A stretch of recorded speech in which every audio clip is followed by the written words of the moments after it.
Veja no ICL Notícias, segunda edição. Mamata das apostas. Haddad vai pra cima das bets e critica a campanha de desinformação contra o governo. Eu não vou deixar de cumprir a minha obrigação funcional com medo de um bando de canalhas que ficaram 4 anos na ilegalidade sem pagar imposto. O Pix é nosso! Após críticas do governo Trump, presidente Lula diz que ninguém vai mexer no que é dos brasileiros. Ninguém vai fazer a gente mudar o Pix pelo serviço que ele está prestando à sociedade brasileira. Mais um rolo do Ciro Nogueira. Senador participava de grupo de WhatsApp com investigados na máfia dos combustíveis.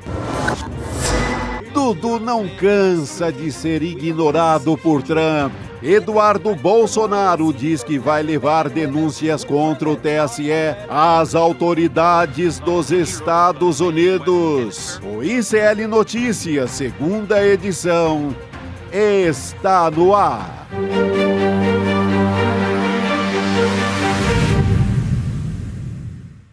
Olá, boa tarde. Seja muito bem-vindo, seja muito bem-vinda. O ICL Notícias, segunda edição, está começando. Estamos ao vivo em todos os nossos canais nesta quinta-feira, dia 2 de abril de 2026.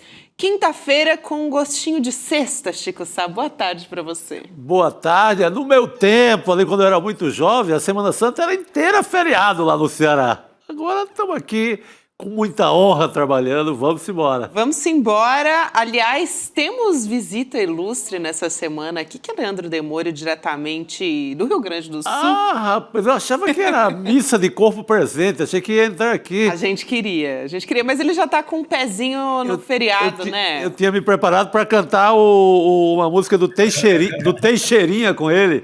Teixeirinha, que é da terra do Demore.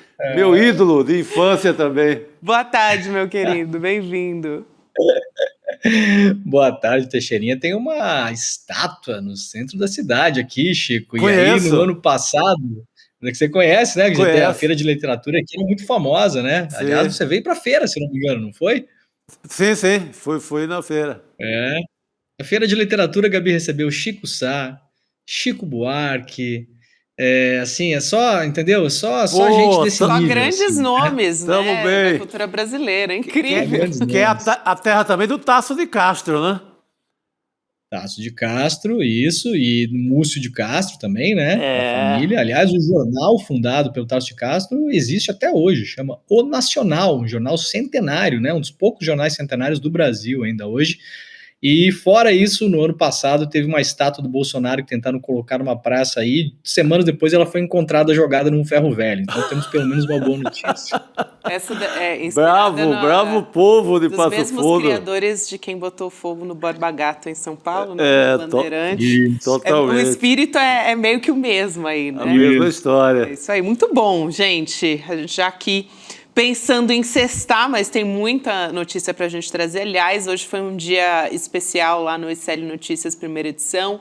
O Leandro Demore estava ali junto com os nossos colegas do N1, entrevistando o Fernando Haddad, pré-candidato ao governo do estado de São Paulo, que concedeu essa entrevista para a gente. E muito boa, muito reveladora, assistir, né? Completa, vale a pena assistir, mas a gente traz alguns trechos muito aqui reveladora. do N2 para repercutir também.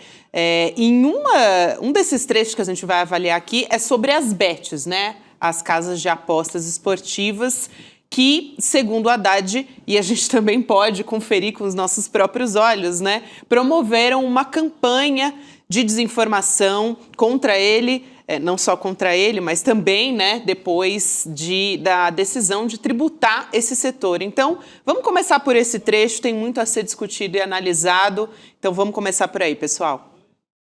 Por que a Bet está fazendo isso? Vamos nos lembrar, as bets ficaram os 4 anos do governo Bolsonaro sem pagar imposto.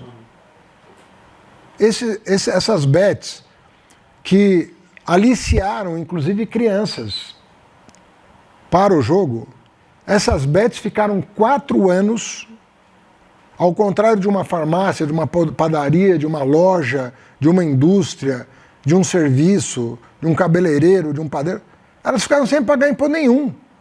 Nem imposto de renda. Nada. Nem imposto sobre o lucro. Nada, nada, nada. 4 anos sem pagar imposto. Aí eles fizeram uma campanha contra mim, me apelidando de taxado, porque eu resolvi cobrar imposto de bet. Agora, eu fico me perguntando, se um empresário que gera emprego, se um empresário que paga aluguel, paga luz, paga condomínio, paga imposto, como todos nós que somos trabalhadores e pagamos impostos, por que uma bet vai ser tratada como uma Santa Casa de Misericórdia? Se ela produz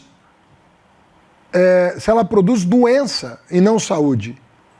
A bet adoece as pessoas. 1% dos apostadores, isso é a estimativa mundial, adoece as pessoas. Se a gente não tiver dinheiro sequer para cuidar das pessoas que a bet adoece, por que nós vamos deixar isso aqui funcionando?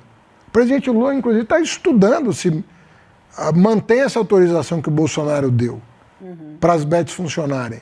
Agora, enquanto funcionam, tem que pagar imposto. Como elas se revoltaram contra pagar impostos, elas começaram essa campanha contra mim. Então, eles inventaram um apelido e começaram a disseminar desinformação para me atacar. Agora, eu não vou deixar de cumprir a minha obrigação funcional com medo de um bando de canalhas que ficaram 4 anos na ilegalidade sem pagar imposto. Ô, Demori, eu já vou te passar a palavra, eu queria convidar todo mundo que está nos acompanhando a votar no nosso chat. Tem uma enquete que é sobre esse assunto. A pergunta é a seguinte, para você que está nos acompanhando e comentando no nosso chat. O governo Lula deveria proibir as bets no Brasil? A gente vai colocar na tela também para você acompanhar. Você vota sim ou não. Daqui a pouco a gente traz aqui também, a gente fez uma capa, né? A nossa equipe preparou. Mas no final do programa a gente traz esse resultado. O Demori, e não só, né? É claro que o Haddad trouxe aqui uma série de apontamentos muito importantes, mas a gente falava semana passada sobre a responsabilidade das bets também, patrocinando página de fofoca, fazendo campanha e desinformação contra o governo, né? Mais uma faceta aí das bets também. O Haddad deu uma resposta muito boa e, para além disso, ele comentou, né, a denúncia que a gente fez aqui no ICL, né, o nosso time todo aqui, a gente falou sobre isso no N2 também. O Chico é um velho conhecido como jornalista, né, do tal do Fernandinho OIG, né, conhece todas as tretas do cara, explicou pra gente na semana passada aí que essas 7 bet games aí, essa bet aí é a bet que tá patrocinando esses perfis de fofoca. E aí, 2 informações bem interessantes, Gabi e Chico. Primeiro, o governo ele tem um monitoramento de redes sociais feito pela Fundação Getúlio Vargas, que é um serviço que é entregue toda semana para o governo para entender quais são os grandes temas das redes sociais. E na semana passada, eu tive acesso a esse estudo, né? E aí, na semana passada, justamente a conta que mais teve repercussão no Brasil inteiro falando sobre política foi a conta Alfinetei, que foi justamente a conta que nós denunciamos aqui, né? Então, vejam, teve mais repercussão com os conteúdos que a gente mostrou aqui. O Haddad é um dos focos centrais desse conteúdo. E uma coisa interessante, Chico, que o Haddad falou na entrevista, logo no começo, ele deu uma pincelada, depois eu puxei de novo, ele falou que tem que ver se o Congresso aprovaria ou não, mas ele falou, inclusive, que na cabeça do presidente Lula passa a ideia, inclusive, de tentar colocar um outro projeto, né, esse ano não sei se daria tempo ainda, para, de fato, ou proibir ou limitar ainda mais as bets no Brasil. O Haddad confirmou isso para a gente hoje, mas, claro, ele falou, depende muito do Senado, da Câmara, isso está na mão deles, e o projeto deles era muito pior do que o projeto do governo. E ele deu um exemplo, Chico, que eu me lembrei na hora de um colega jornalista nosso. Obviamente não vou revelar quem é, porque é uma questão de foro íntimo, né? Mas eu conversei com ele antes, ele falou que eu poderia contar a história sem contar o nome dele, né, Gabi? Encontrei no ano passado esse colega em Brasília, numa das minhas viagens para lá, colega nosso da imprensa, né? Assim, aquela coisa que você não olha e não diz que está acontecendo isso, né? E ele virou de fato um doente de bets, teve que ser de fato internado, tomar medicação, recorreu ao SUS. Ele teve que, inclusive, baixar um dispositivo no celular dele que impedisse que ele pudesse baixar os aplicativos das bets, teve que fazer isso. E nesse meio tempo ele teve 2 recaídas, ele me falou. E aí a legislação nova que o governo propôs e acabou conseguindo fazer com que ela valesse, ela foi muito boa para ele, porque agora você pode, Chico, colocar o seu CPF numa espécie de lista de bloqueio, e aí você não consegue mais abrir conta em nenhuma bet. Isso é legislação, né, que o Haddad até foi o cara que colocou essa legislação para votar, né, por uma questão de saúde pública. Porque o que me explicava esse colega? Ele chegou a comprar celulares usados mais baratos para poder acessar a bet nos outros celulares. E aí era aquele mecanismo, cara, assim, ó, tô falando, até me arrepio aqui, porque esse colega, além de tudo, é um amigo, né, querido, né? Ele comprava, Chico, como se fosse comprar droga num lugar assim, né?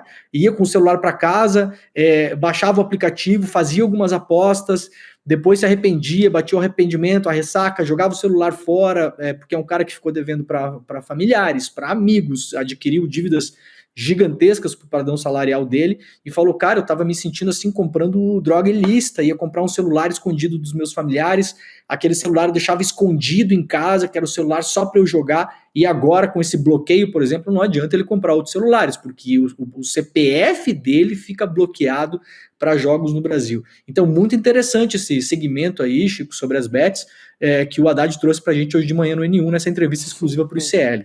Muito, muito Nossa, importante. que exemplo terrível, né? É terrível e a gente ainda não tem dados sobre a quantidade de pessoas. Imagine só daqui a alguns anos a quantidade de pessoas que a gente vai ter com esse perfil, né? Com alguma questão de saúde mental por conta das bets. Exato. Tem relatos, né? A Heloísa Vilela entrevistou uma mulher também, um caso que destroçou uma família por conta de um suicídio, assim. É uma coisa... E as estatísticas, saindo um pouco da saúde mental, que é o mais grave, as estatísticas já apontam assim, as bets como um dos principais fatores de endividamento das famílias. Isso. Um dos principais fatores que tiram comida, tira pão, arroz, feijão da mesa do trabalhador, ou seja, daquele trabalhador com a renda ali estourando, que só dá para comer. Então, o estrago é gigante. O adoecimento mental vem disso também, né? Um conjunto de fatores. Não dá para dissociar uma coisa da outra. Olha, a nossa enquete está no ar, viu? A nossa equipe avisou agora. Eu voto para acabar. Eu sou radical nisso. Eu voto para acabar. Mas até acabar, eu acho que a gente pode dar um tratamento igual a dar cerveja, cigarro, igual a dar cigarro, mais especificamente, que é mais radical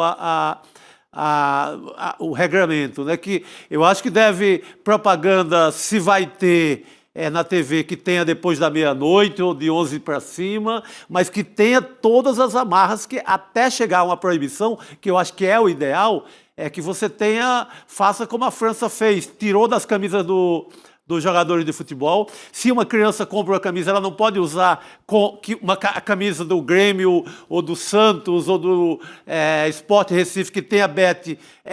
A versão infantil não pode ter bet aqui. Então, tem que criar todos os mecanismos para... Proibição em alguns países em determinados horários também. Exatamente. A França também proibiu que o Mbappé ou qualquer ídolo deles empreste a sua imagem para fazer propaganda. Porque se torna criminoso. Se eu boto um Vini Júnior, um Mbappé, o meu ídolo na TV dizendo para jogar, isso é um crime. É gravíssimo, Chico. É muito grave. Então, tem exemplos de outros países que estão conseguindo conter um pouco, mas eu acho que o ideal é isso que o Haddad trouxe hoje como possibilidade. Que eu acho que a grande revelação dessa entrevista também que é a ideia que o Lula estuda de acabar. Uhum. É uma das belas revelações que o Haddad trouxe hoje.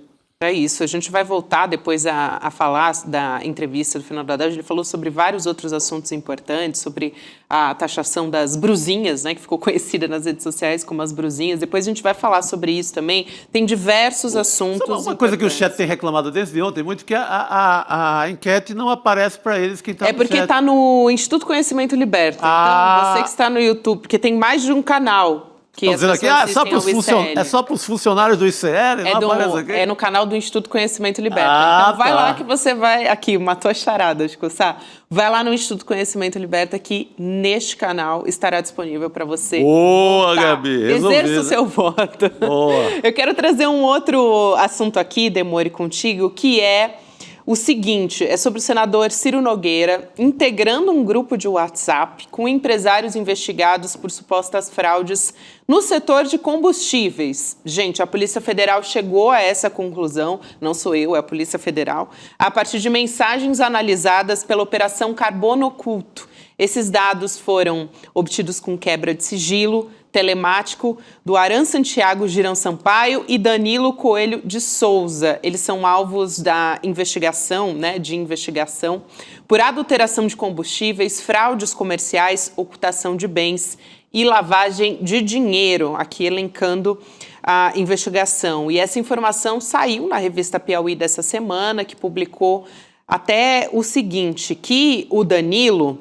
Coelho de Souza, em uma das conversas, disse que, abre aspas, o Ciro já falou que vai ajudar a gente, fecha aspas. Então, a relação entre o senador e esses investigados foi revelada numa série de matérias, né, que aqui o ICL Notícias começou a publicar em novembro do ano passado, com esse setor dos combustíveis. A assessoria de imprensa do Ciro Nogueira só repassou uma nota genérica dizendo que o senador não é investigado no âmbito da operação mencionada e em nenhum outro inquérito em curso. Essa foi a nota que eles enviaram para a gente, Demore. Olha, esse caso é o caso que nós trouxemos no ano passado, né, Gabi, da Operação Carbono 86, né? A gente publicou uma série de matérias em novembro, mostrando basicamente que um assessor do Ciro Nogueira, braço direito dele, o Vitor, né, que aliás são compadres, né, ele tinha recebido mais de R$200 mil em uma conta, numa fintech que ele abriu só para esse recebimento de dinheiro dessa turma aí, dos postos HD, da Carbono Oculto 86. O irmão do Ciro Nogueira tinha uma empresa registrada no mesmo endereço da empresa desses dois caras, do Danilo e do Aran, e a empresa agropecuária, cujo Ciro Nogueira é sócio, tinha recebido mais de R$80 mil de depósitos dessa turma da Carbono Oculto 86, depósito que veio do BK Bank, que é considerada a fintech da lavanderia do PCC. Isso nós publicamos no ano passado. Depois, este ano, o Ciro Nogueira negou conhecimento, que não tem relacionamento com os caras. Esse ano, então, nós publicamos uma foto do Ciro Nogueira com esses dois investigados. Foto, aliás, que foi usada na matéria agora da revista Piauí, né? A revista Piauí pediu autorização para o ICL, porque a foto é uma foto que foi obtida com exclusividade pelo ICL. Obviamente, a gente cedeu autorização, porque o trabalho da Piauí, nesse caso, é um trabalho muito bom também, né? Em relação a esse caso do Ciro Nogueira. Agora, qual que é a revelação? A revelação é o seguinte: esses dois, Danilo e Aran, tinham uma rede de postos lá no Piauí, e essa rede de postos eles queriam vender para o Beto Louco e para o Mohamed Primo, os caras que estão foragidos até hoje da Carbono Oculto, apontados pela polícia como com ligação, inclusive, com o primeiro comando da capital, o PCC. Caras que estão envolvidos em toda a arquitetura de fundos da Reag Investimentos, que conecta com o Banco Master, né? A gente já explicou isso aqui, né? Então, veja que os escândalos hoje em dia eles estão todos conectados. O Ciro Nogueira, nessa matéria da Piauí, ele aparece nas conversas de WhatsApp, ele tinha um grupo, ele, senador Ciro Nogueira, o seu assessor Vitor, o Danilo e o Aran, que eram os caras dos postos que estavam querendo vender esses postos para o Beto Louco e para o Primo. O negócio é feito, Gabi. É feito. A empresa que comprou os postos, ela foi fundada 6 dias antes da compra. Eles fundaram a empresa, compraram os postos, e esses postos fazem parte dessa cadeia que foi investigada pela Carbono Oculto. E o Ciro Nogueira, nas mensagens, inclusive, ele marca uma conversa com essa turma toda na casa dele, senador Ciro Nogueira, em um determinado dia, 9h30 da manhã, e pelas mensagens o Ciro Nogueira aparece, Chico, como um cara que está facilitando o negócio. Então o Ciro é o cara que vai conversar com um, conversar com o outro, vem para cá, eu apresento, senta aqui, vamos conversar. Ele aparece como um cara que está, um corretor, né? O corretor que está corretando o negócio. Então a matéria coloca mais um elemento nessa história do Ciro Nogueira intrinsecamente conectado com esses caras da Carbono Culto 86, Chico. Total, não. Segue a dica do piloto Matosinho que você vai bem, porque fecha todo o circuito. Esse mesmo Ciro Nogueira que vem todo esse roteiro e ele acaba mais adiante sendo o autor do projeto que aumentaria a margem do fundo garantidor do Banco Master. Então, ele gira na ciranda inteira, ele passa por Beto Louco, ele passa pela REAG e ele vai lá no Congresso, apresenta um projeto para aumentar, para ampliar o fundo garantidor, para salvar o Master. Então, ele está em todas. Aqui o Matosinho que o Chico Sá citou, né, só para lembrar a nossa audiência, aquele piloto que fez muitas dessas viagens, né, transportando essas pessoas e inclusive ouviu conversas, fez vários relatos, trouxe vários relatos aqui e a gente trouxe isso na matéria, né, nas matérias, melhor dizendo, do ICL. Eu quero trazer um outro assunto aqui que é muito importante com o Demore, que é uma resposta do presidente Lula às críticas do governo Trump ao PIX. Se é que dá para chamar de críticas, né, gente? Mas essas reclamações fazem parte de um relatório do órgão de comércio exterior da Casa Branca, o governo Trump voltando a criticar o Brasil pelo PIX, regulação das redes e também taxa de importação. A manchete está aí na nossa tela, você pode ler no nosso site também. Mas o documento está destacando preocupações dos provedores privados de pagamentos dos Estados Unidos e o presidente Lula, num evento em Salvador, disse que ninguém vai mexer no PIX. A gente tem o trecho dessa fala e já volta a falar sobre isso. Vamos assistir. Os Estados Unidos fez um relatório essa semana sobre o PIX. E ele disse que o PIX distorce o comércio internacional, porque o PIX acho que cria problema para a moeda dele. O que é importante a gente dizer, para quem quiser nos ouvir, o PIX é do Brasil.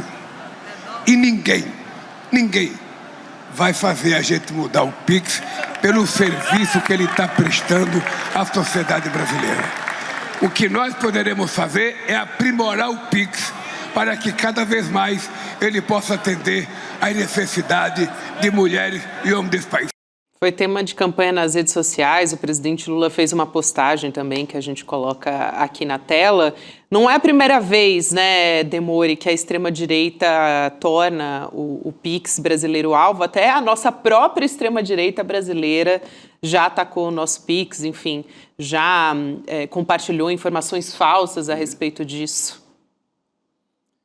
Gabi, você tem dúvida que eu não vou citar o nome de ninguém para não correr o risco de difamar a pessoa sem provas? Tem dúvida que tem gente que recebe dinheiro de operador de cartão de crédito para detonar o PIX? Eu não tenho dúvida nenhuma. Zero. É um negócio. Gente, a gente viu gente recebendo dinheiro do Banco Master para detonar o Banco Central. A gente viu isso. Está comprovado, aliás. A gente está vendo página de fofoca recebendo dinheiro de bet para detonar o governo Lula e qualquer outra coisa. Você acha que não tem aí, Gabi, negócio por trás disso? De gente recebendo dinheiro de operador de cartão de crédito para detonar o PIX? Mas assim, ó, eu não vou nem respirar para pensar nisso, né? Agora, eu tenho informações importantes, Gabi. Posso trazer aqui? Claro, por favor. Por favor. Tá, olha só. Eu tenho falado desde o ano passado com alguns negociadores do setor privado e do setor público brasileiro, principalmente do MDIC, que é o Ministério do Alckmin, né? E pessoas dos setores que foram negociar nos Estados Unidos, setor de etanol, celulose, aço, né? Aços planos, aços longos, enfim. Vários setores inicialmente interessados nas tarifas. O que eu consegui falar com uma pessoa ontem? O que ela me trouxe, né? A resposta dela, ó. Como você sabe, eu estive na discussão da seção 301 nos Estados Unidos em setembro. A seção 301 é essa investigação comercial que os Estados Unidos estão fazendo em relação ao Brasil e podem usar isso para impor novas tarifas, já que o Supremo lá, a Suprema Corte dos Estados Unidos, derrubou aquelas tarifas gerais do Trump. Agora ele precisa explicar tecnicamente por que é que quer colocar tarifas nos setores nos países. Então eles estão usando um instrumento nos Estados Unidos chamado seção 301. Essa pessoa é um negociador do setor privado, eu não vou abrir qual setor aqui, a pessoa pediu sigilo, né, mas passa as informações conforme as coisas vão andando. O que ela me disse? A audiência pública em setembro. Chico, resposta da pessoa, foi uma pancadaria, tá? Me escreveu ontem. Esse relatório de hoje do Trump, que é o relatório de ontem, vem para validar a pancadaria e preparar o terreno para mais tarifas. O que é que temos de novidade? A grande questão que está no centro dessa conversa são as terras raras. Me disse a fonte. Se o Brasil ceder nisso, pode evitar várias tarifas em setores que podem ser de 15% a 20% a depender do setor. É isso que os Estados Unidos estão estudando. Então, vão ameaçar, ele até escreveu aqui, o famoso bode na sala, vão ameaçar com tarifas de 15% a 25% em vários setores. Se o Brasil ceder nas terras raras, podem liberar as tarifas. O ponto é que o plano do governo nesse momento é industrializar, né, essas terras raras no Brasil. Os Estados Unidos não querem isso. Os Estados Unidos querem que a gente mande o produto bruto para lá para eles fazerem a parte industrial, que é o que dá mais dinheiro, nos Estados Unidos. Essa é a briga que a gente vai ter que comprar nos próximos tempos. O que mais me disse essa fonte? Sobre PIX. Tem grande impacto nas empresas americanas que deixaram de ser o principal meio de pagamento para muitos brasileiros. Vamos nominar Visa, Credit Card, Mastercard e outras, né? O Pix tomou conta. Mas não há nada em tese que os Estados Unidos possam alegar contra o Brasil para impor tarifas em relação ao Pix. Então, não vejo nenhum tipo de negociação em relação ao Pix, me disse essa fonte. Outra coisa importante, Chico, que aí isso me deixou mais preocupado. Existe a investigação ativa desde março do ano passado para aplicar essas tarifas dentro dessa sanção 301. E aí a questão é o seguinte, PCC e Comando Vermelho, questões sobre enquadrar organizações criminosas como terroristas. Esse é o tema que está mais maduro neste momento e deve ser anunciado em breve pelos Estados Unidos. Isso aqui não é uma informação dizendo que será anunciado. Isso aqui é uma informação de um negociador de um setor importante da economia brasileira, um setor privado, que está negociando isso desde o ano passado, foi para os Estados Unidos, relatou para mim a negociação como uma pancadaria e me escreveu isso ontem. Ó, isso avançou e frase dele, esse tema está maduro, é o mais maduro, né, enquadrar as organizações criminosas Comando Vermelho e PCC como terroristas e deve ser anunciado em breve pelos Estados Unidos. Isso é uma bomba na eleição, Chico. Uma bomba. A gente tem que estar muito de olho no que vai acontecer nas próximas semanas, meu camarada. Nossa, isso é bomba atômica, né? Sobre o país inteiro. É bomba que define uma eleição, né? É muito sério essa parada. Se isso evoluiu e está como a fonte aí diz, meu Deus do céu. É uma preocupação, né? A gente vai continuar acompanhando essa história. E uma forma de acabar com fronteira, com divisa, com a ideia de país, com a ideia de pátria quase, né? Porque você abre toda aqueles 2.000 quilômetros de fronteira ali da Amazônia, fácil. Entra e faz o que quiser. E até janeiro, quem duvidava que os Estados Unidos poderiam fazer incursões militares viu o que aconteceu na Venezuela, né? Sim. Não há mais dúvida de que podem, né, gente? E também não faltam outros motivos, querendo classificar como narcoterrorismo, tem várias intenções aí que estão sendo colocadas. Eduardo Bolsonaro, Flávio Bolsonaro também indo para fora, fazendo discursos, conversando com gente do governo Trump, contra o Brasil.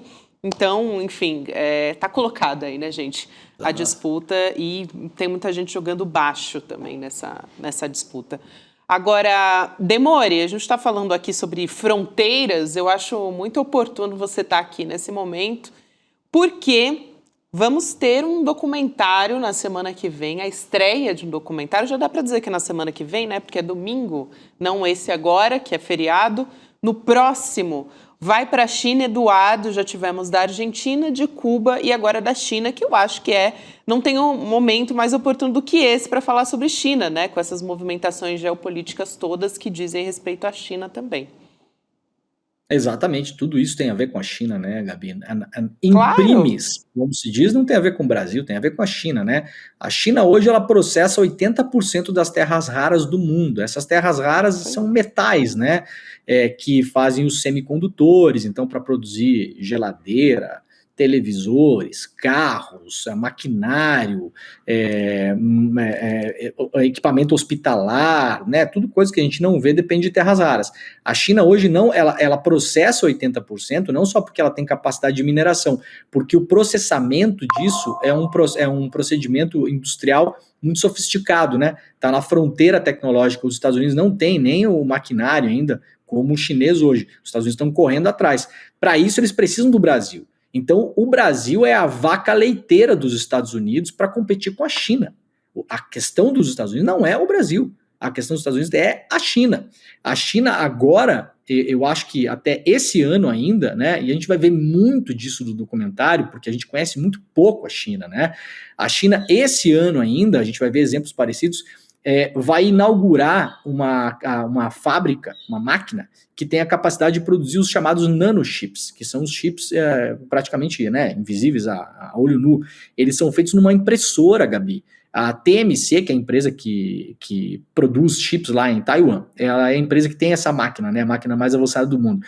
A gente está falando de uma máquina do tamanho, assim, de um estádio de um campo de futebol, tá? Uma máquina. Isso é uma máquina, não é a fábrica. Essa é a máquina, é a parada, assim, gigantesca, enorme, assim, tá na ponta da fronteira tecnológica, e a guerra dos chips. Eu até tenho um livro sobre isso aqui que eu tô lendo aqui, ó, até sugiro que as pessoas leiam, né, com leitura crítica, claro, porque tem uma visão um pouco mais ocidental, digamos assim, né, aí, ó, a guerra dos chips, né, a batalha pela tecnologia que move o mundo. Hoje quem produz chip, galera, quem tá mandando no mundo, né, chip ou sem chip, hoje não se faz nada, né, então a China é o alvo dos Estados Unidos. O Brasil, o Brasil está sendo usado pelos Estados Unidos. O Brasil é a vaca leiteira dessa história. Então, vendo o documentário, a gente vai entender o lugar do Brasil no mundo e, aliás, o lugar estratégico que a gente ocupa, né? Então, convidar a galera, todo mundo aí, icln2.com.br, só fazer sua inscrição, seu ingresso digital gratuito. Vai ser o terceiro filme da trilogia. Vai para Cuba, aí o Edu foi para Cuba, né? Vai para Argentina, então, foi para Argentina, vai para Argentina, caralho, aliás, que é o melhor nome de todos, né? E agora vai para a China, vai ser o último filme dessa trilogia. Sugiro que todo mundo faça inscrição agora, que é muito rápido, colocar seu e-mail, apertar um botão e tá garantido.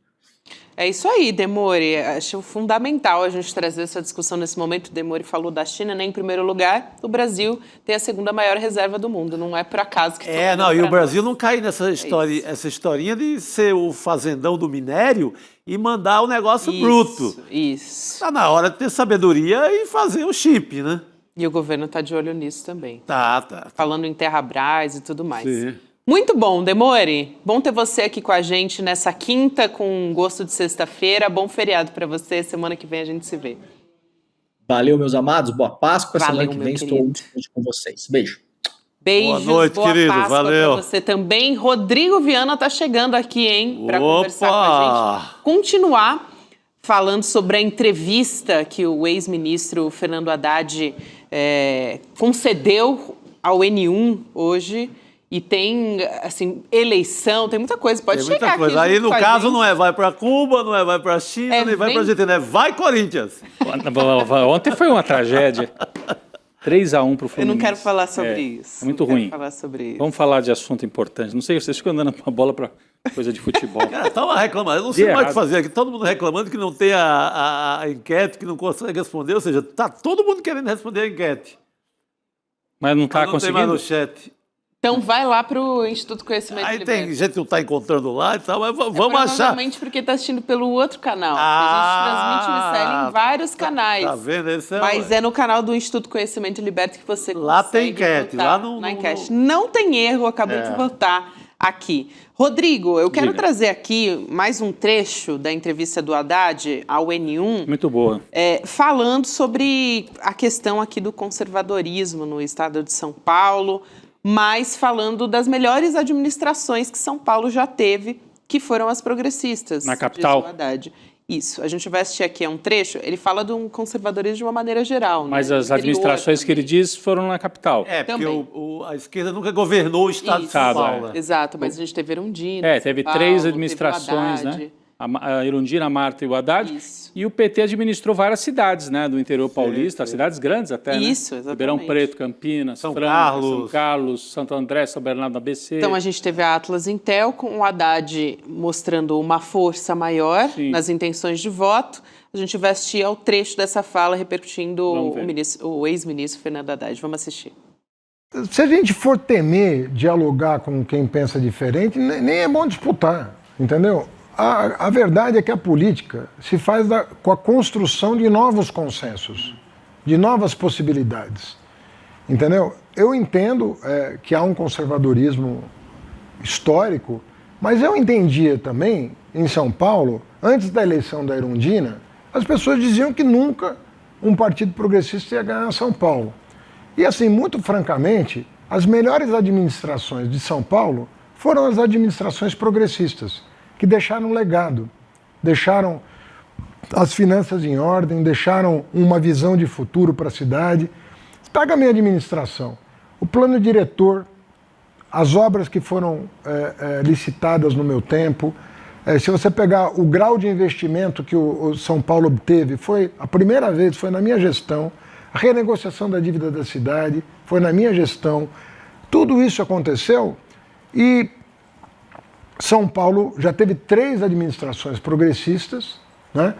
Em 2022, eu ganhei na região metropolitana, não só na capital, mas na região metropolitana, por 55 a 45, e fica o desafio político de conversar com o público do interior. Eu achei. É isso aí. O grande desafio do Haddad é esse. Aliás, essa pesquisa última mostrou, de novo, ele ganhando na capital, como já foi em 2022, e ele ressalta, não foi só na capital, ele ganhou Região metropolitana. no cordão aí do antigo ABC Paulista, Osasco, Guarulhos, etc.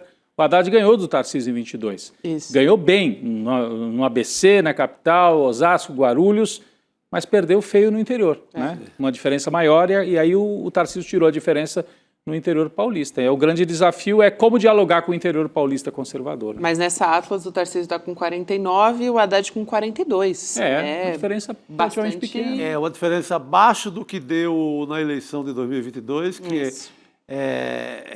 o que é um bom indicativo, né? Tem muito chão para ser trabalhado. O Haddad ele que sofreu muito com a comunicação, uma comunicação negativa feita, inclusive pelas bets, como ele fala agora, financiado pelas bets. Ele começou a desmistificar algumas dessas coisas, inclusive aqui no programa hoje, que é a questão da taxa das brusinhas. Ele explicou muito bem, eu achei excelente. Nós vamos falar mais para frente? Mas que mostra que são batalhas que o governo perdeu, o governo Lula perdeu na comunicação, mas que não está perdida para a eleição. Você pode esclarecer agora, né? Exato. Eleição você vai ter palco para esclarecer tudo isso. Falando em batalhas, gente, eu queria trazer aqui o nosso convidado, mas também um primeiro assunto que a gente vai conversar com ele, que é a Secretaria de Comunicação Social está planejando veicular nas próximas semanas campanhas publicitárias apontando ações sociais do governo e em defesa do fim da escala 6x1. Em paralelo, o governo deve, tá estudando enviar para a Câmara dos Deputados um projeto de lei com pedido de urgência para tentar acelerar essa discussão sobre a redução da jornada de trabalho no Congresso. Tem uma proposta de emenda à Constituição já em análise pela Comissão de Constituição e Justiça da Câmara, mas a base do governo avalia que um projeto de lei pode acelerar esse trâmite. E a avaliação dentro do Planalto é que essas medidas não estão chegando ainda com tanta clareza ao eleitorado. O ex-ministro Fernando Haddad, também pré-candidato ao governo de São Paulo, criticou a postura do Tarcísio de Freitas, que declarou recentemente que para cuidar do trabalhador tem que cuidar do empresário. Teve essa declaração também, né? Acho que vale a pena a gente assistir mais esse trecho e na volta já vamos voltar aqui com Orlando Calheiros. Vamos assistir. Eu não dispenso fazer conta. Tem que fazer conta, né? O próprio presidente pediu para a área econômica, inclusive para técnicos do Congresso, avaliarem com o cuidado devido. Mas o presidente está convencido de que nós temos um caminho a trilhar nesse campo. Então, o governador ele demonstra pouca preocupação com o trabalhador, né? Ele deu uma declaração contra a isenção de 5 mil, né? Ele falou, isso aí não dá, tem que... tá cobrando imposto do andar de cima que não paga, pode prejudicar o andar de cima que não paga. Imagina, o cara rico no Brasil não paga imposto e o governador está preocupado com ele. E com o cara que ganha 5 mil que paga, o governador não está. Então, o governador tem uma visão de mundo desequilibrada a favor do capital. Entendeu? Nós estamos numa sociedade capitalista. Tudo bem. Mas você não pode... Essa visão atrasada de que se você favorecer só o capital, tudo vai ficar uma maravilha, não funciona. Com desigualdade, com muita desigualdade, você enriquece alguns e você não promove o crescimento econômico, que vai favorecer todos. Então fica uma coisa tacanha, de meia dúzia acumularem bilhões e o povo na miséria. Quando você equilibra o jogo entre capital e trabalho, o capital ganha mais, não ganha menos. Porque você faz a roda da economia girar e o crescimento econômico acaba beneficiando todo mundo. Aí já voltamos com Orlando Calheiros, antropólogo, escritor. Boa noite para você, meu querido, bem-vindo. Boa noite. Boa noite, Gabriela. Boa noite, Chico. Boa noite, Rafael. Rodrigo. Desculpa.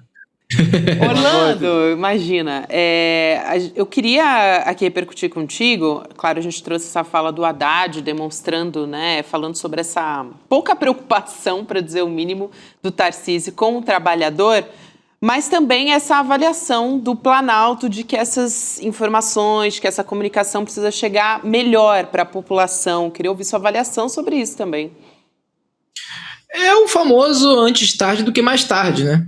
Porque, assim, é algo que eu e várias pessoas falamos, sei lá, pelo menos há 10 anos ou mais, né? Como o campo progressista, que ali no começo dos anos 2000, né, foi uma vanguarda da comunicação e da ocupação das redes, né, acabou perdendo o bonde da história. Ali a partir de 2010, 2011, acabou ficando para trás e acabou tendo uma postura muito retrógrada no que diz respeito a se comunicar com as pessoas. Continuou apostando em modelos centralizados, no momento em que as redes sociais pulverizaram a comunicação, e hoje, assim, às vésperas do campeonato, né, as eleições começam a perceber que não basta você ter ações de comunicação porque acaba não chegando na ponta. Você não tem uma estratégia segmentada, você não tem estratégias de presença, porque as pessoas acham que fazer comunicação ainda, hoje, é fazer postagem em rede social. Você não tem ações concretas, você não tem interlocutores locais, enfim. Eu fico, por um lado, feliz de ver que o governo tem esse diagnóstico e, por um outro lado, preocupado para tentar entender qual vai ser a resposta que ele vai ter, faltando o quê? 6 meses para as eleições, é isso, né? Uhum. 6 meses para as eleições. Assim, como é que você vai construir essa rede de comunicação? Não é uma coisa que você constrói de uma hora para outra. Assim, só para... Rapidão, assim... Por exemplo, todo mundo fala da campanha de 2018, quando o WhatsApp teve um papel fundamental, né, na eleição. Os grupos de WhatsApp, né, que o Bolsonaro estava, eles não se criaram do nada. O Bolsonaro apostou, pelo menos desde 2016, quem acompanha a política sabe que o Bolsonaro rodou o país, batendo na porta de igreja de esquina, batendo na porta de célula, batendo na porta de associação de pequenos comerciantes, e aí criava um grupo de WhatsApp com os caras, e esses grupos locais de bairro começavam a criar grupo com outras pessoas. Isso tudo foi se espalhando. Isso tudo foi muito invisível para a política tradicional e para a comunicação tradicional, né, até ser tarde demais. Lembra daquela história toda? Bolsonaro bateu no teto. Quando começar a campanha eleitoral, ele vai derreter. O Alckmin apostando nisso, o próprio Haddad apostando nisso, e não aconteceu. Então, eu acho que a gente está vendo agora, e isso é uma coisa, inclusive, fica muito claro em algumas pesquisas como a Atlas Intel, que tem segmentos inteiros da população com o qual o governo não está dialogando. Né? Uma faixa de renda de 3 a 5 mil e adolescentes, né? Jovens adultos ali que acabaram de entrar no, né? Provavelmente vai ser o seu primeiro voto. Então, assim, essas pessoas que apresentam a maior taxa de rejeição do governo. Então, o que está acontecendo ali? Por que o governo é impopular? Por que o governo não consegue se comunicar com essas pessoas? Né? A gente fala muito dos evangélicos, mas eu acho que a gente tem que refazer essa equação para vários grupos. Né? Por que a gente não consegue se comunicar com esses grupos? Até isso que o Orlando fala, né, me remete àquela estratégia que foi propagada lá pelo Olavo de Carvalho de estar em todos os lugares, né, ocupar os espaços de guerra cultural, de internet, enfim, é uma estratégia da extrema-direita e do bolsonarismo. Que o Gramsci, né, o italiano marxista, dizia os aparelhos privados de hegemonia, né, quer dizer, a política não se fazia só nos partidos e nos sindicatos, dizia o Gramsci. Mas nos países mais desenvolvidos, e isso vale também hoje para o Brasil, se fazia nos aparelhos privados de hegemonia. Então, na escola, na cultura, associação de bairro, né, que não são os aparelhos oficiais, aparelhos no sentido de as instituições e tal. E a extrema-direita passou a fazer isso com muita... Nas redes, né? E agora? Nas redes, mas também nesses outros espaços, né? Nas igrejas, nos clubes, etc, etc. Sim, não era a partir de um post, era a partir de uma reunião, de um encontro, de uma praça lotada. Aí daquilo você vai gerando uma rede. Porque não você mostra que está se comunicando com o país inteiro. Porque é falsa a ideia de que eles só estão nas redes sociais. Não é verdade. Eles estão também nesses locais de organização. Assim, o post da SECOM, ele pode até ajudar, mas não resolve nada, ele não comunica. O post da SECOM, o Pix é do Brasil. Isso. É lindo, tá, foi feito hoje à tarde. Mas, gente, se não tiver o cara lá na praça pitando seu cigarrinho, o Pix é do Brasil, tem que ser de lá do banco da praça para cá. Mas eu acho que ajuda você ter... Não, é necessário. É necessário, mas não é necessário, mas não é suficiente. Não é enraizado, né?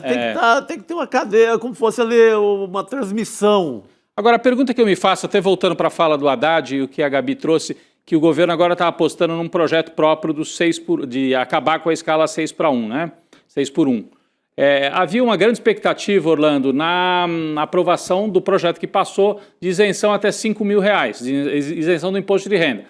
Parece que não bateu lá na ponta. Né? Até agora não bateu. Você mesmo falou, uma das maiores dificuldades do governo é dialogar com quem ganha entre 3 e 5 mil reais, que no Brasil é chamado de classe média baixa. É a classe trabalhadora, mas não é o pobre que depende de programa social. Né? É o pobre assalariado que às vezes trabalha na informalidade. Ou não, ou tem emprego e aí. Mas será que agora apostar tudo na escala 6:1, no fim da escala 6:1, vai mexer com as pessoas, tem esse condão? Porque a isenção até R$5 mil não teve esse resultado que o governo esperava, né? Não teve, assim, por vários motivos, né? Acho que um deles é entender, por exemplo, a taxa das brusinhas pegou muito pior. Porque ali você está incidindo sobre hábito de consumo, que esse é outro ponto que foi ignorado. Inclusive o Haddad tem uma das falas mais infelizes sobre isso, quando ele fala, eu só compro livro na Amazon. Né? Então, assim, tem uma questão ali que é justamente você entender quais são os hábitos de consumo, qual é o hábito, o que forma essa classe, o brasileiro que hoje ganha de 3 a 5 mil, como ele vive. Fica já o barulho da minha cachorra, que já daqui a pouco vai virar uma conhecida do canal, né? Vem cá. Ela não vai querer agora. Ela vai dar um latido daqui. É sempre complicado. Ela quer participar da nossa conversa também. Ela quer participar. Porque tá chovendo, ela tá com medo. Vem cá. Aqui em São Paulo estava agora há pouco também armando uma chuva. Deixa ela participar, viu? Não tem problema não, Orlando. Aqui a gente é pet friendly também. Acho que ela fugiu agora, na hora da explicação do Orlando. Mas essa pergunta é importante, né, Rodrigo? Porque no final do ano passado a gente falava sobre o peso que isso teria nesse ano, que quando batesse lá na ponta... Um impacto maior, né? Um impacto maior, né? Mesmo considerando assim que as pessoas estão endividadas, que não está sobrando dinheiro, mas é um baita impacto no contra-cheque, no olerite, chame como a sua região chamar aí. E não teve até agora. Você não tem essa voz dessas pessoas comunicando que houve um pequeno alívio no seu bolso. Você não tem nenhum desses personagens, eu não vi ainda. Não enraizou, não veio, não foi comunicado isso. É isso, o Orlando estava falando também. Pode continuar. Tô aqui com a minha cachorra, voltou, né? Aqui, dá um oi pra eles, Tupi. Então, esse é um dos problemas, né? Porque, assim, eu sou um antropólogo de formação. Então, eu acho que a gente tem que entender a classe social, né? As pessoas que ganham 3 e 5 mil, não é uma questão abstrata. Não é só um número, não é só uma faixa de renda. É uma população que se comporta de uma maneira distinta de quem ganha menos e distinta de quem ganha mais.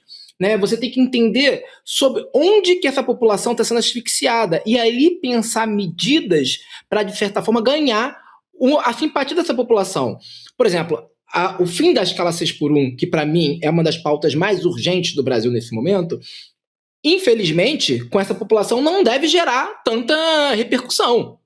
Né? Não deve gerar. Inclusive, talvez haja nessa população talvez um dos maiores polos de resistência a isso. Porque existe todo um discurso um tanto quanto terrorista que chega a dizer assim, olha só, os preços vão aumentar, né? Aquela coisa, o shopping não vai abrir mais no fim de semana, enfim. Então, assim, a gente tem que entender, por isso que eu falo da comunicação segmentada e tentar entender o que vai funcionar para essa população. Eu só vou dar um exemplo aqui, uma coisa que eu sempre não canso de falar. Não existe só um Bolsonaro. Não existe só um Bolsonaro, existe um Bolsonaro sob medida para cada categoria que ele trabalha. Então, por exemplo, existia um Bolsonaro que era para os evangélicos, existia um Bolsonaro que era para os grupos de, hoje em dia vamos chamar de Red Pill e companhia, existia um Bolsonaro para os militares, que era feito sob medida, a comunicação era sob medida, e mais do que isso, você tinha personagens que eram os porta-vozes dele nesses lugares. Por exemplo, no campo dos evangélicos, se você olhasse grupo de evangélico, parecia que o Bolsonaro não era o presidente, parecia que a Damares era a presidenta. A Michelle, toda a popularidade da Michelle vem daí.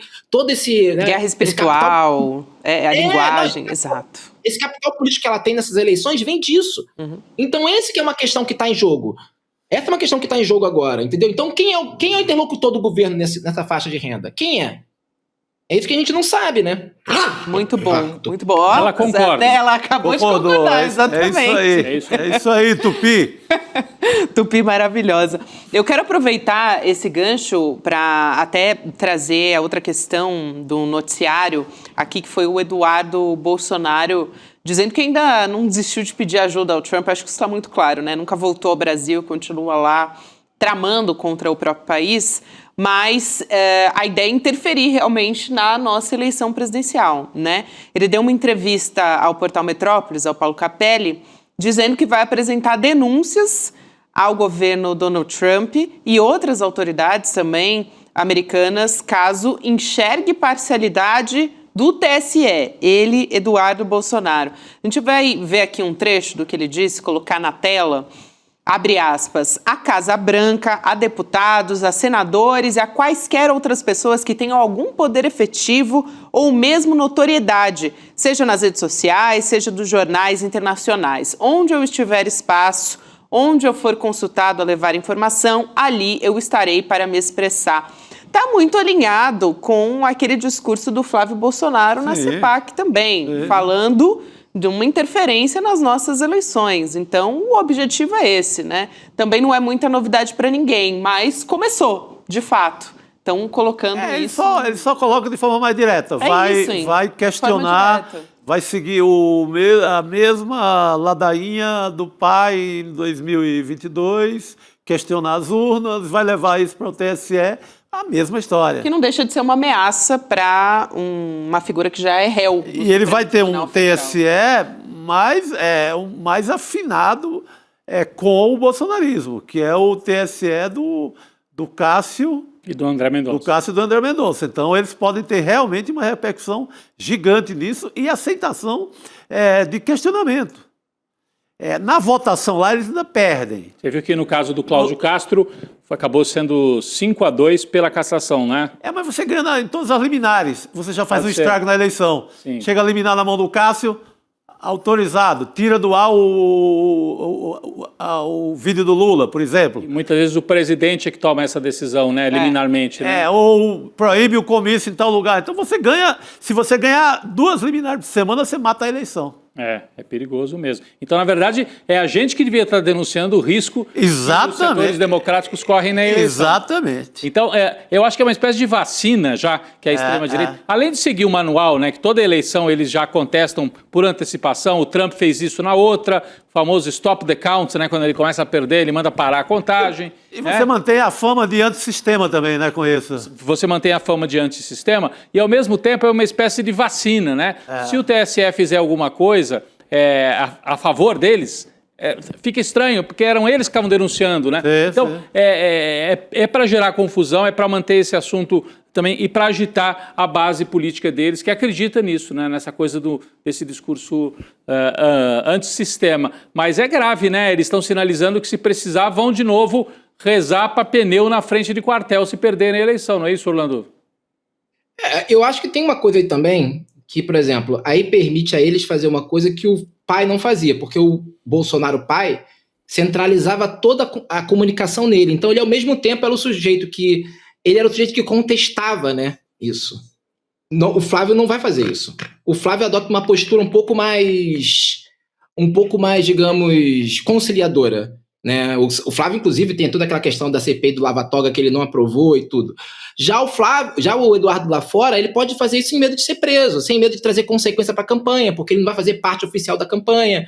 Então, toda essa linguagem suja de contestação do STF, de contestação do sistema eleitoral, agora pode ser feita de um lugar muito mais seguro. E aí você mantém, de um lado, a base mais radical regimentada, e do outro lado, né, uma base, porque o Flávio vai fazer essa coisa, Flavinho Paz e Amor, né, que tudo indica que vai ser o alinhamento da campanha. Então, assim, eu acho que isso, inclusive, gera digamos, uma estratégia mais difícil de ser barrada dessa vez, sabe?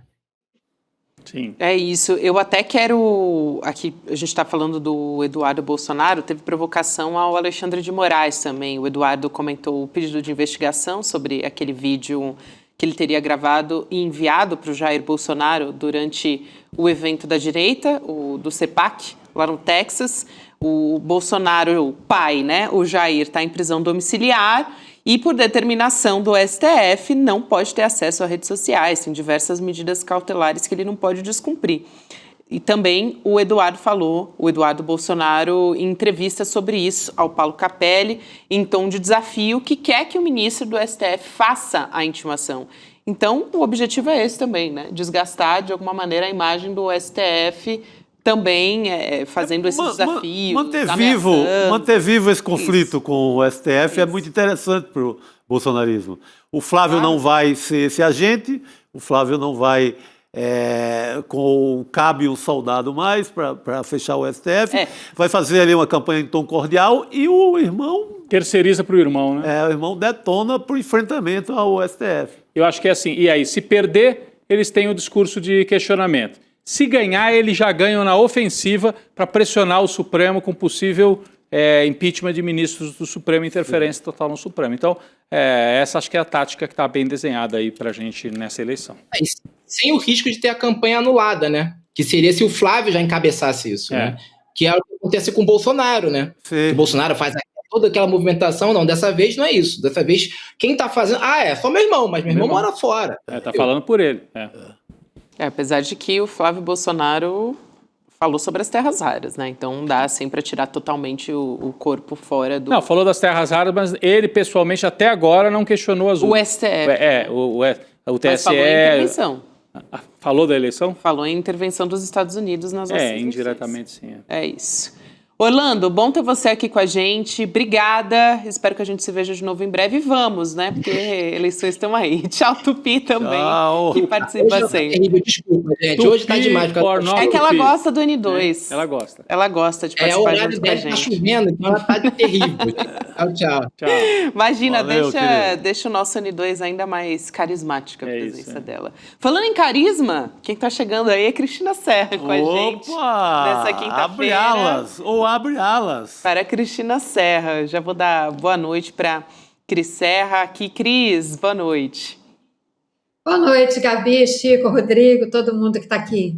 Boa noite. Ô, Cris, agora há pouco falamos que a gente traria um trecho a respeito das brusinhas, né? Do Haddad falando da taxação.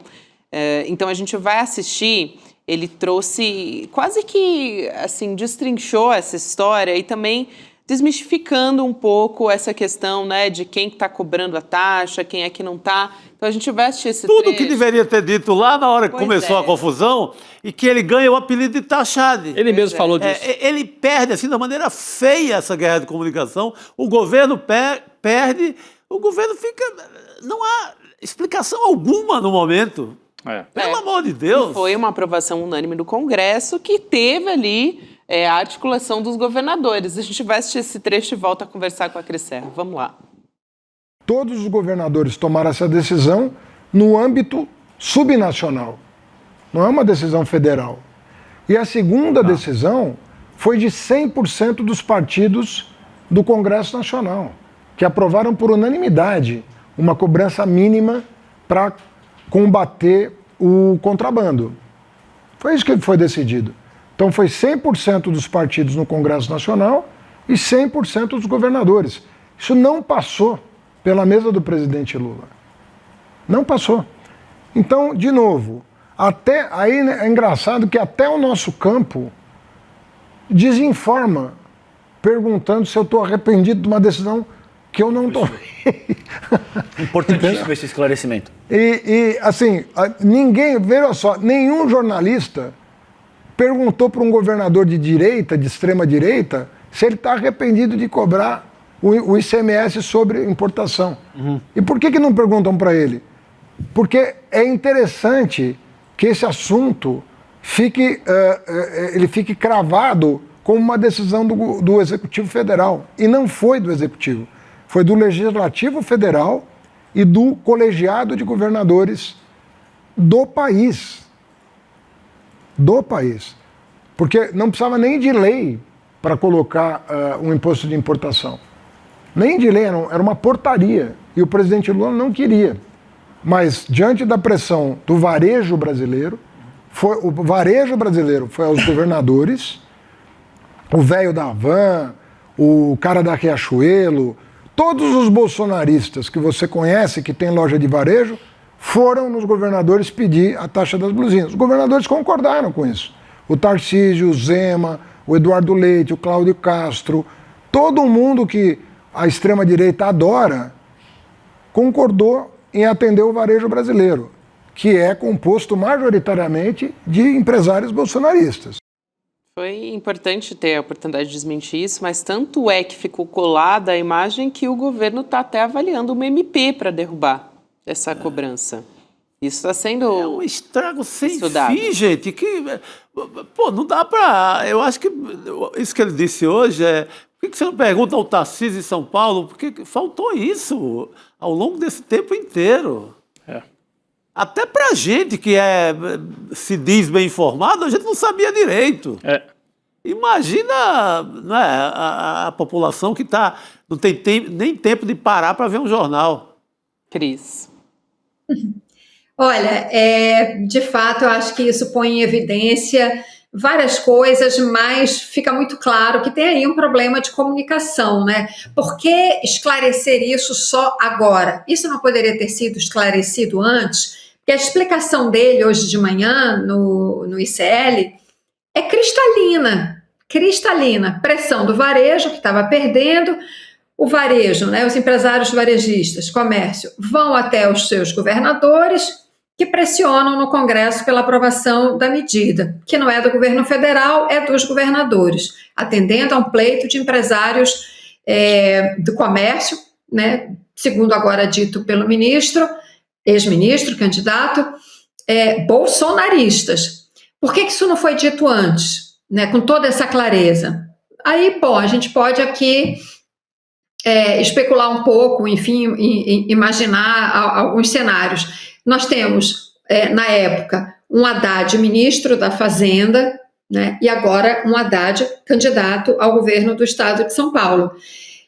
Claro que isso exige comportamentos e uma comunicação diferente, né? Ele, como ministro da Fazenda, talvez por alguma sensibilidade política, alguma questão sensível que estivesse também sendo discutida no Congresso, enfim, alguma outra questão, teria que ver o calendário político daquela época, tenha sido discreto com relação, né, a essa taxa das blusinhas que acabou pesando sobre as costas dele e do governo federal e do presidente Lula.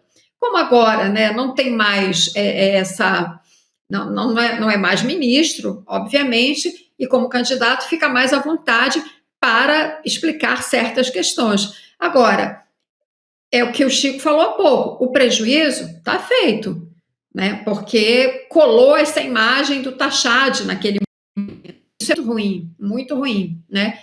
E ele agora, claro, como candidato, já percebendo isso, já está partindo para uma política de comunicação mais ofensiva, dando nome aos bois, botando os pingos nos is. Antes tarde do que nunca. É isso. Eu até quero virar um pouco a página aqui, trazer um assunto internacional. Agora há pouco, Cris, a gente falava sobre esse contato dos Bolsonaro, do clã Bolsonaro com o Trump para tentar uma intervenção no Brasil, nas nossas eleições. Mas eu quero falar especificamente sobre o Trump. Mais uma fala, né? As falas do Trump sugerindo estender o conflito do Irã, que impactaram os mercados ao redor do mundo, deixando os investidores mais cautelosos. Essa declaração ele fez durante uma coletiva na Casa Branca e tem aqui um trecho que nós separamos, a nossa equipe separou sobre essa fala. Vamos assistir. Vamos atacá-los com extrema força nas próximas 2 a 3 semanas. Vamos levá-los de volta à Idade da Pedra, onde eles pertencem. Enquanto isso, as discussões estão em andamento. A mudança de regime não era nosso objetivo. Nunca dissemos mudança de regime. Mas a mudança de regime ocorreu devido à morte de todos os seus líderes originais. Todos eles estão mortos. Foi um pronunciamento, né, do Trump na Casa Branca, uma fala, e o preço do petróleo aumentou, o valor do dólar também, as bolsas de valores caíram nos Estados Unidos, na Europa e na Ásia. E no Brasil a situação foi diferente, o movimento foi diferente. O Ibovespa subiu um pouco, puxado justamente pelas empresas de petróleo que acabaram se beneficiando dessa alta lá fora. Mas ele joga com as palavras, né, Cris?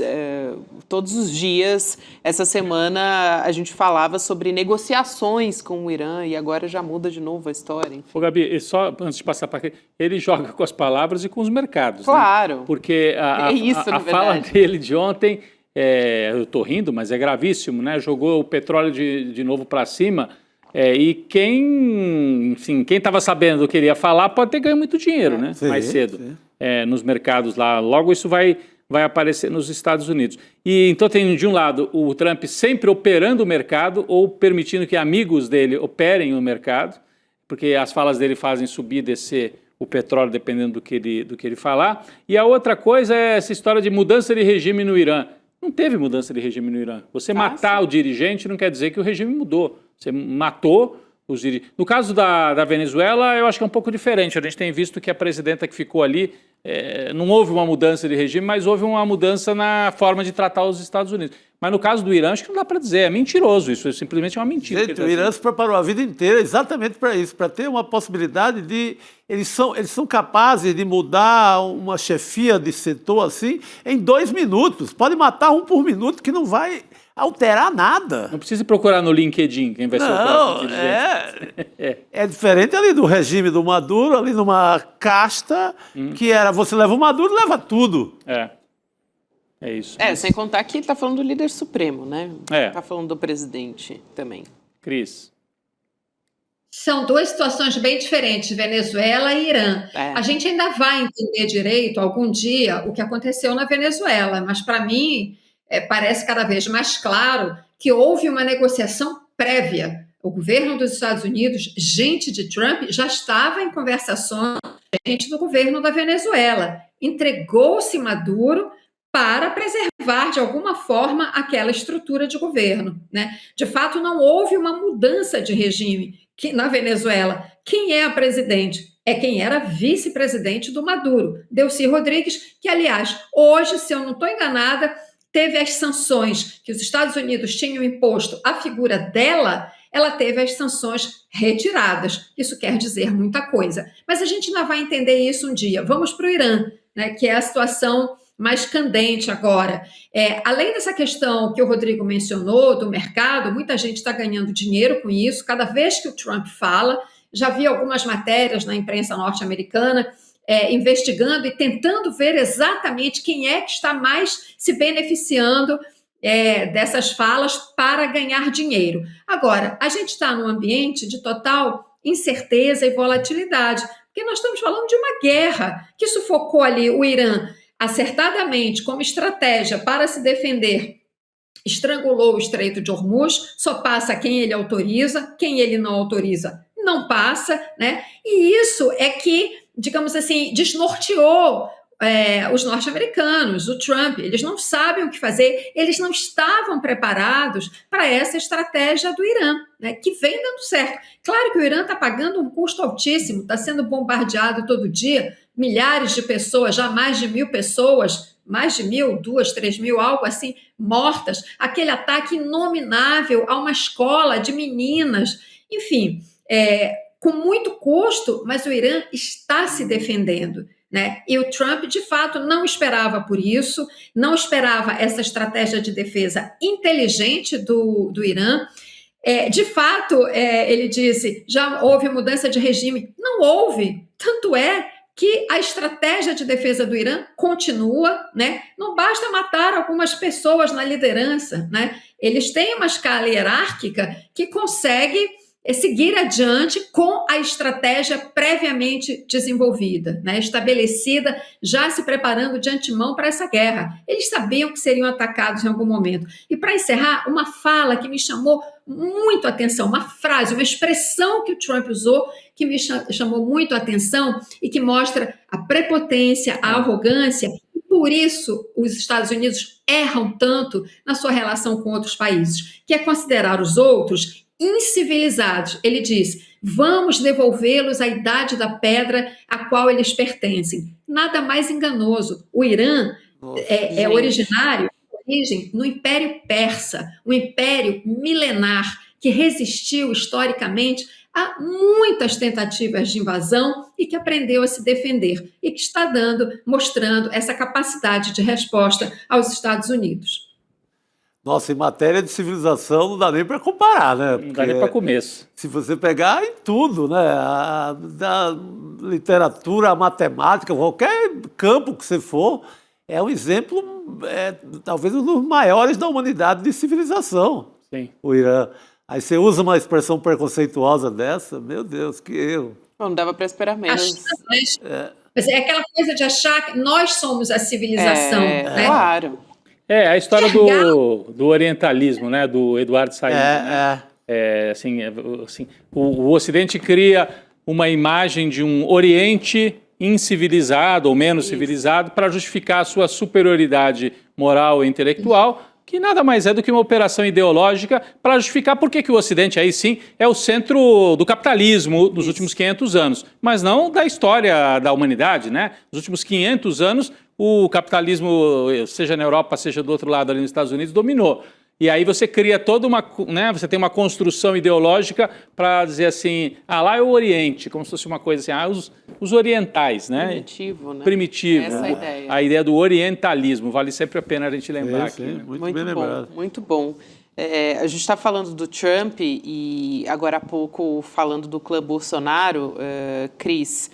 A deputada Luciene Cavalcante, que é do PSOL, ela acionou a PGR para pedir apuração de possíveis crimes de atentado à soberania nacional e atentado à integridade nacional também por conta daquela fala das terras raras, né, brasileiras, dizendo que são a solução para os Estados Unidos.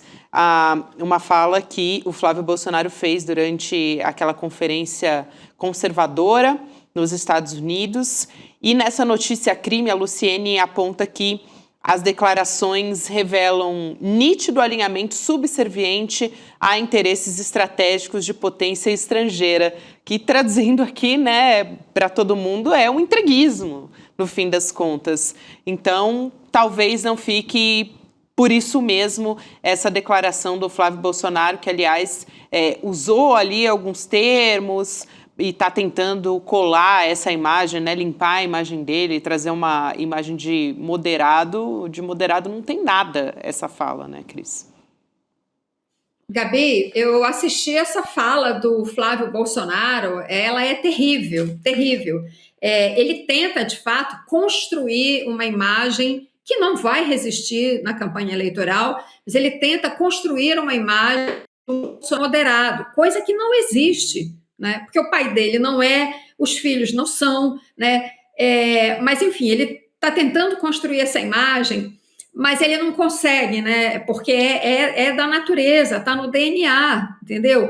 Então, o discurso dele, sim, ele tem um caráter entreguista absoluto. Eu até estava procurando aqui, eu anotei várias frases de tão chocada que eu fiquei, com o tom subserviente, submisso, sabe? Aos Estados Unidos, colocando o Brasil, dizendo, eu eleito presidente, o Brasil está à disposição dos Estados Unidos, né, para entregar o que nós temos, né, de valioso do ponto de vista estratégico hoje, né, os minerais críticos, entre eles as terras raras, né, sem esses minerais não haverá expansão da indústria digital, da inteligência artificial, e junto a isso, ele falou uma mentira atrás da outra. Ele disse que a eleição do Lula teve a ingerência do governo Biden, que botou dinheiro aqui dentro, teria botado dinheiro aqui dentro para eleger o Lula. Ou seja, ele bota em dúvida a eleição passada, a eleição do Lula, e levanta de uma forma, obviamente, ele tenta, aquela construção da frase, né, que é feita de uma forma que, se alguém for criticá-lo e eventualmente tentar puni-lo, né, ele diz, não foi bem isso que eu disse. Mas, para mim, ficou muito claro. Ele já levanta a possibilidade de acontecer alguma coisa nessas eleições, porque ele diz assim, se os votos forem bem contados, agora ele está falando já da próxima eleição. Então está muito claro, desde já, o interesse de tumultuar o processo eleitoral, de botar em dúvida, caso ele não seja eleito, né? E, por último, um terceiro aspecto muito, muito, muito perigoso do discurso dele foi de associar as facções criminosas, né, associá-las ao terrorismo. São coisas completamente diferentes. Facções criminosas, como o PCC, Comando Vermelho, são crime, puro e simples, né? É gente que pratica crimes para ganhar dinheiro. Organizações mafiosas. Terrorismo é uma outra coisa, que não quer dizer que não cometam crimes, mas está associado a uma questão ideológica, política, etc. São coisas diferentes, têm que ser tratadas pela legislação, pelo Estado, público, de maneiras diferentes. Agora, esse discurso dele, associando facções com o terrorismo, é exatamente música para os ouvidos do Trump. É isso que o Trump quer, é isso que em algum momento, né, pode dar origem a algum tipo de ação militar, né, uma ação de sabotagem da CIA, que historicamente está cheio aí na história da CIA e dos Estados Unidos. Então, Flávio Bolsonaro, né, abre caminho já com esse discurso, né, para uma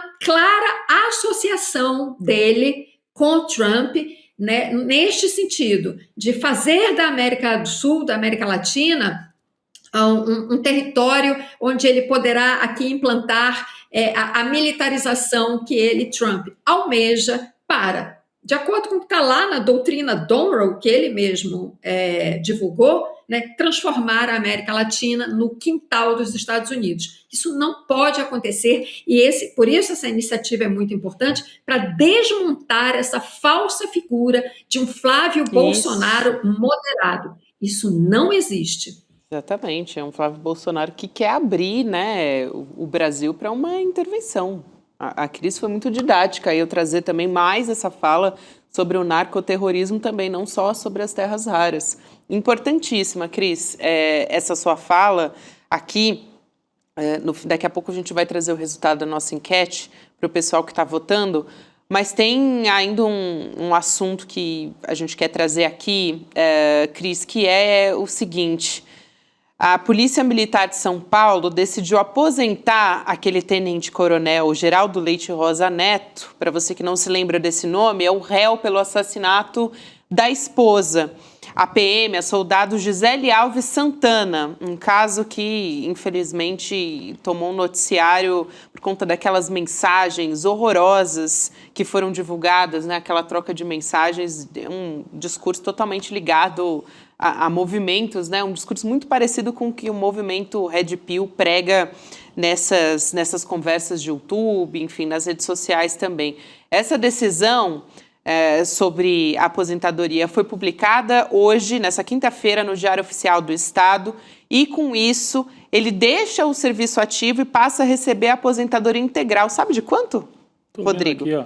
R$21 mil por mês, mais ou menos. Esse é o valor. A Secretaria de Segurança Pública de São Paulo informou que abriu um processo interino contra o tenente-coronel e ele pode ser demitido e perder o posto e a patente, mesmo já estando na reserva.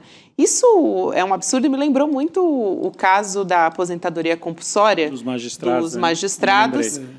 Por exemplo, aquele caso do TJ de Minas Gerais, aquele desembargador, o Majid Nawef Lawar, que tomou aquela decisão a respeito de uma menina.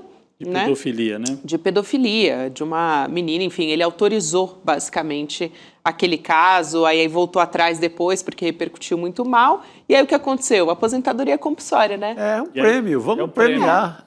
E no caso do PM parece igual, né, Cris? Foi premiado com aposentadoria e Cris, recebido com um abraço, né? Quando foi preso na cadeia, parças, pelos né? os parças, pelos colegas. Um assassino, né? Um assassino, um feminicida premiado com uma aposentadoria integral concedida com uma rapidez inédita. Impressionante. Em uma semana, normalmente esse é um processo que demora algum tempo, mínimo, pelo menos alguns meses. Em uma semana ele consegue. Esse sujeito, que além de ter assassinado a esposa, como já está claro pelas perícias, pela investigação, né, mudou a cena do crime, cometeu fraude processual e agora, né, mais do que de repente, com tamanha frieza, o cara tem tempo, né, de pensar, bom, preciso garantir logo a minha aposentadoria. Gente, que coisa macabra isso, né? Esse sujeito, ele tinha que ser expulso da corporação a bem do serviço público, perder patente, perder posto e perder essa aposentadoria integral. A polícia militar mostra, mais uma vez, né, o seu espírito de corpo, né? Como ela protege os seus, né? Aquilo que a gente viu no abraço, que a Gabi mencionou, a gente vê, de uma certa forma, né, o abraço refletido agora nessa aposentadoria integral concedida com toda essa rapidez. É isso, né? Infelizmente, né, a Polícia Militar de São Paulo dando este péssimo exemplo. Bom, claro, é importante dizer, a Corregedoria abriu um processo, né, ele poderá sim, a gente espera que ele perca a patente, né? Mas, enfim, de qualquer maneira, essa concessão rápida de aposentadoria integral é mais um tapa na cara da sociedade, como se diz hoje em dia, sabe? Cris, e num momento assim, que é crucial, que a gente vem falando sobre os casos de feminicídio, que há um aumento também da divulgação, claro, né? Quanto mais as mulheres se conscientizam, mais a sociedade se conscientiza, mais esses casos aparecem. Não é de hoje que temos feminicídios, mas há uma explosão desses casos, desses números cada vez mais graves. E ver uma notícia como essa, né, no meio a tanta repercussão, é realmente um escárnio. Não só com as mulheres, mas com toda a sociedade, né? Que recado que você está dando para essas você pega o governo de São Paulo, o governo do Tarcísio, é o governo que está assim, mais do que patente, que deixou de gastar verba para combater o feminicídio, ele deixa de gastar, porque ele acha que não é um problema. Desmontou as políticas às poucas que haviam, né? Sim, ele desmancha tudo. Aí é dentro dessa mesma estrutura que esse sujeito é premiado, com 21 mil reais. É o recado que você dá para toda a sociedade e também para as famílias das vítimas, né? Enfim, realmente essa notícia desce assim, até de uma maneira a me revirar o estômago, assim, Cris. Realmente a gente já não aguenta mais falar sobre isso, mas precisamos falar porque, enfim, estamos em ano eleitoral e é necessário que, enfim, candidatos, pré-candidatos a governo do estado, o governo federal, precisam levar a sério essas políticas. É preciso investir, né? Sim, investir e apoiar também o serviço para que essas mulheres sejam protegidas. Obrigada, Cris. Importante ter você com a gente. Obrigada por essa fala sempre. Valeu, Cris. Obrigada, pessoal. Bom feriado para vocês. Boa Páscoa, querida. Excelente feriado também para a Cristina Serra, que ficou com a gente aqui até o final, Rodrigo. Eu prometi que eu ia trazer o resultado da nossa enquete. Opa, vamos ver se meu voto deu certo aí. Bets, né? Foi uma fala muito forte na entrevista do ex-ministro Fernando Haddad. Ainda não me acostumei. Pré-candidato ao governo do estado de São Paulo, o Fernando Haddad. O governo Lula deveria proibir as bets no Brasil. Esse é o resultado. Você votou no nosso chat do YouTube, sim, 95%, não 5%, Chico. Tá vendo? Não, meu voto é isso aí, 95%. Tem que acabar, cara. É uma desgraça para saúde mental, para a mesa das famílias, para tirar dinheiro da comida. E para a economia brasileira, né? Quando você pega a Associação dos Supermercados, dos donos dos supermercados, preocupados com isso, é porque o negócio é grave. As pessoas não conseguem fazer nenhum crediário para comprar algo útil para casa porque estão devendo já para as bets, né? Então você atrapalha o giro da economia brasileira também. Isso é grave. Você falou do Haddad, que você não se acostumou a chamá-lo de ex-ministro. Ele tem a cara de ministro. Mas sabe que ele tem uma cara de governador de São Paulo também? Tá com cara, tá? Com cara de governador de São Paulo. Tá com cara de governador. Se ele conseguir, e principalmente se ele conseguir tirar toda essa má fama que ele ganhou aí, por conta de uma comunicação errada que o governo federal fez, ele pode triunfar sim. Já teve um primeiro termômetro. Começou bem, aqui no ICL, começou bem. Exclusiva que é o N1, ao ICL Notícias, primeira edição. Pessoal, agradecer a todos que participaram deste programa, não só você que votou, mas você que comentou no nosso chat também, que deu o like na nossa transmissão sempre do YouTube. Cláudia Fernandes, Helena Lima, Márcia Batista, Margarete Gomes, Douglas Neves e toda a nossa audiência que ficou com a gente até o final nesse pré-feriado. Boa Páscoa para quem é de Páscoa, bom feriado, bom descanso para quem for descansar. E a gente está de volta na segunda-feira, não é isso? Opa, é isso aí. Boa Páscoa. Boa Páscoa, pessoal. Aproveitem. Aproveitem, pessoal. Até a próxima. Boa noite. Turma, olha só essas cenas do nosso documentário sobre a China. Bora conhecer uma das empresas de tecnologia mais bombadas da China? Vem comigo conhecer a Deep Robotics. Our robotic dog has many applications. They can entertain people, take care of old people by monitor his condition. They can help the people to prevent their home from stealing. The robot can patrol and inspect for a certain residential area or inside the factory to check if there are any potential fire is just happened.